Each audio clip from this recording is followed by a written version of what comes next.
বিরাট বরকত ছিল, সেই বরকতের রাস্তা আমরা ছেড়ে দিয়েছি। নবী করিম সাল্লাল্লাহু আলাইহি সাল্লাম মানুষকে খাবার দিয়েছেন, পরার দিয়েছেন, নিজে না খেয়ে থেকেছেন।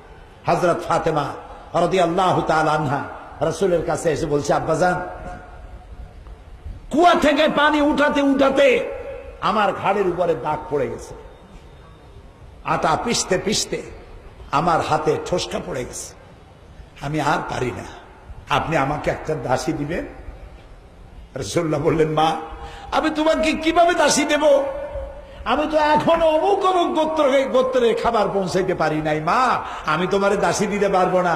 তুমি এক কাম করো, প্রত্যেক নামাজের পর সুবহানাল্লাহ 33 বার পড়ো, আলহামদুলিল্লাহ 33 বার পড়ো, আল্লাহু আকবার 33 বার পড়ো, আর একবার পড়ো আশহাদু আল্লা ইলাহা ইল্লাল্লাহু ওয়াহদাহু লা শারীকা লাহু লাহুল মুলকু ওয়া লাহুল হামদু ইউহয়ী ওয়া ইউমীত ওয়া হুয়া আলা কুল্লি শাইইন কাদির। আল্লাহ তাআলা জান্নাতে তোমার দাসীর ব্যবস্থা করে দিবেন।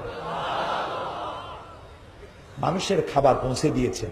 রাসূলুল্লাহ বসে আছেন, বাহরাইন থেকে বিভিন্ন এলাকা থেকে গানিমতের মাল আসছে, যাকাতের সম্পদ আসছে, স্তূপ হয়ে গেছে। ওপাশ থেকে রসুল এখানে বসা দেখা যায় না, এত সম্পদ।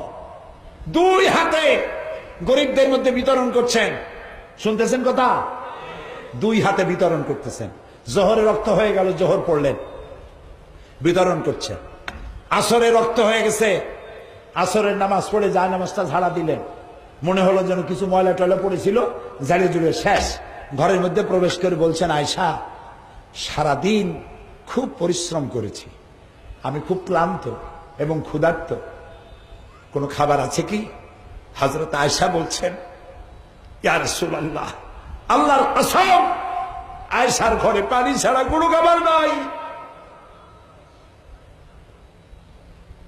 এই হলো বিশ্বনবী, মানুষের দুয়ারে দুয়ারে খাবার পৌঁছে দিয়েছে।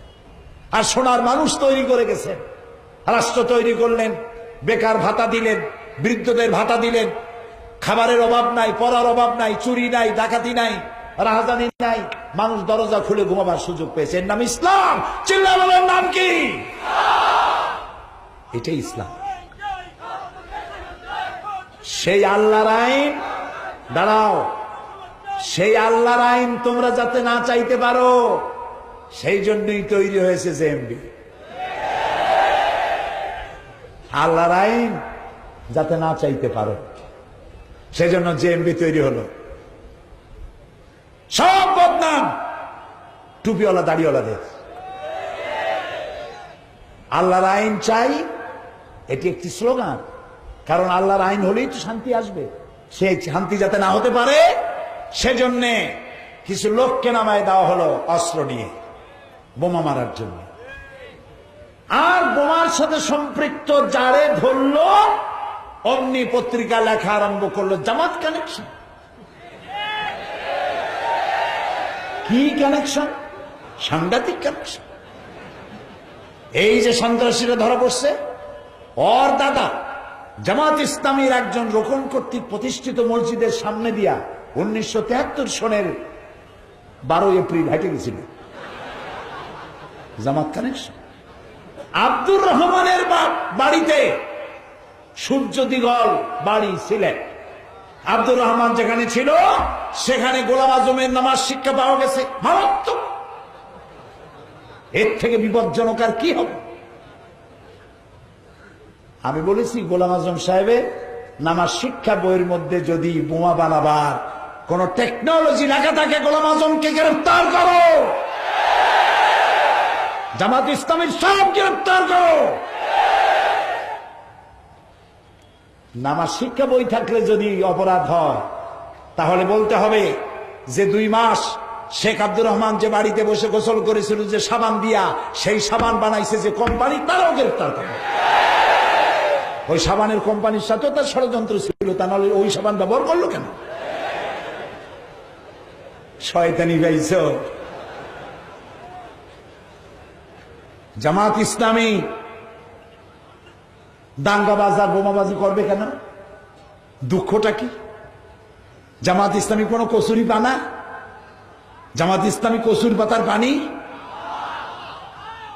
অর্ধ শতাব্দী ধরে এই ভূখণ্ডে রাজনীতি করছে জামাত ইসলামী গণতান্ত্রিক আন্দোলন। এমন কোন আন্দোলন নাই এই জমিনে যে আন্দোলনের শীর্ষে জামাতের নেতারা দাঁড়িয়ে কাজ করে নাই, রক্ত দেয় নাই, জীবন দেয় নাই। জামাত ইসলামী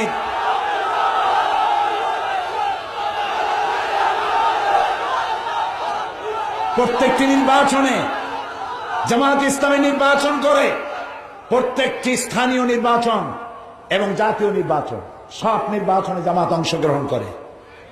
জামাত গণতন্ত্রে বিশ্বাসী এবং নির্বাচন করে পার্লামেন্টে তাদের সম্মান সূচক অবস্থান আছে, তাদের মন্ত্রী আছে। এই মন্ত্রীরা যখন বিদায় হবে সিসিটিভি দিয়ে মাইক্রোস্কোপ যন্ত্র দিয়ে তালাশ করে দেখবে একটা পয়সার তহবিল তসরুপ আত্মীয়করণ দুর্নীতি স্বজন প্রীতি আছে নাকি দেখো।